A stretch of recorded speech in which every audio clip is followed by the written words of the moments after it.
Enlarge Ars makes every effort to cover its own travel costs. To attend Nikola's conference, we covered the flight out to Scottsdale, Arizona, but Nikola covered one night in a nearby hotel. Scottsdale, Arizona, the Nikola Motor Company wants to reinvent trucking by replacing diesel heavy-duty trucks with hydrogen fuel cell trucks. But hydrogen skeptics are numerous, and not without good reason.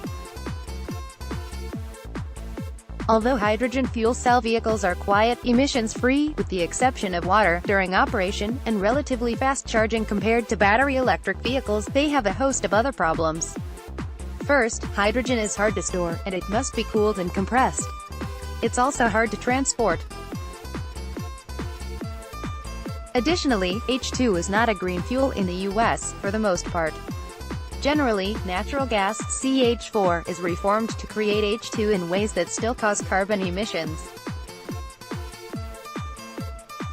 There is a way to create hydrogen fuel without the carbon emissions, by applying electricity to water, a process called water electrolysis. But water electrolysis has been prohibitively expensive, and if hydrogen can't compete with diesel, what's Nikola's value proposition to freight companies that will make them want to switch? This week, the company hoped to address those concerns during a two-day conference in Arizona. And in a 45-minute talk, Nikola's Vice President of Hydrogen Technology, Jesse Schneider, joined Jon-Andre Locke, the CEO of Norwegian water electrolysis company Nel Hydrogen, to outline Nikola's plans to fuel hundreds or thousands of hydrogen fuel cell trucks per day. Making the hydrogen Nikola's early partnership with Nel Hydrogen is a positive sign. Nel has been around for 90 years, supplying water electrolysis machinery to industrial and commercial companies in Europe. Locke told Ars that the company has never made hydrogen from methane. Water electrolysis is its primary business. Though the company has primarily built systems for industrial use, it sees its partnership with Nikola as a valuable way to expand its market into transportation, building the many refueling stations that any serious attempt at a hydrogen freight network will need.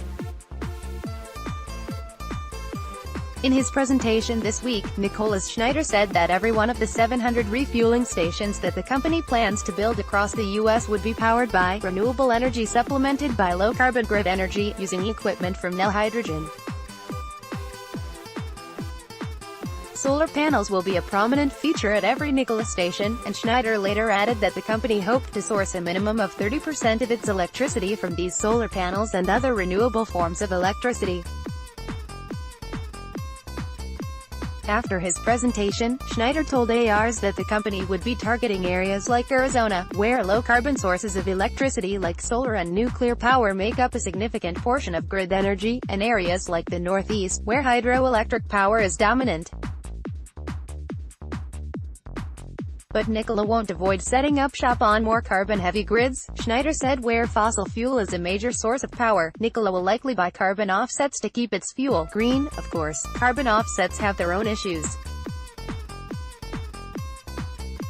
But as more and more utilities move toward renewable and low-carbon portfolios, the number of offsets that Nikola would have to buy in, say, Colorado or Idaho is likely to fall over the years. Storage and stations enlarge, a map of locations where Nikola would want to put hydrogen refueling stations.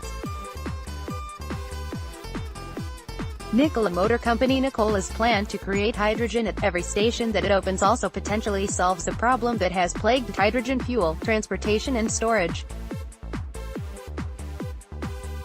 Nel will be providing the storage facilities, which, it says, will ultimately be able to store up to 8 tons of H2 per station. There is some hope that such a massive station would be feasible. Recently, Nikola built a private, 1-ton-per-day station on its property using equipment from Nel, which Schneider said is currently the largest gaseous H2 vehicle station in the USA. The company is using the station to conduct heavy-duty fueling testing. Nikola says that producing and storing hydrogen on site improves its efficiency, especially compared to diesel and gas, which must be produced in refineries and trucked out to stations around the country. Fuel cell vehicles are twice as efficient as fossil fuel vehicles, Schneider told Ars. Though electric efficiency is higher, the issue is range. With all battery trucks you have to add about 7 tons more weight, and if you produce hydrogen from renewables or low carbon, there's no CO2 or low CO2. In response to an audience question, Schneider said an 8-ton per day station would require access to 17.6 megawatts (MW) of power, although he didn't elaborate on annual capacity factors of various types of renewable energy that might service such a station. That is, 17.6 megawatts of solar energy produces far less electricity in a year than 17.6 megawatts worth of electricity from a nuclear plant running 24 hours a day, 7 days a week. Nel CEO Locke added that the vast majority of that electricity is going into splitting water. He said that up to 95% of the electricity that Nel's systems use is dedicated to H2 formation. The rest is almost negligible in compression and cooling, Locke said. Let's block ads. Why?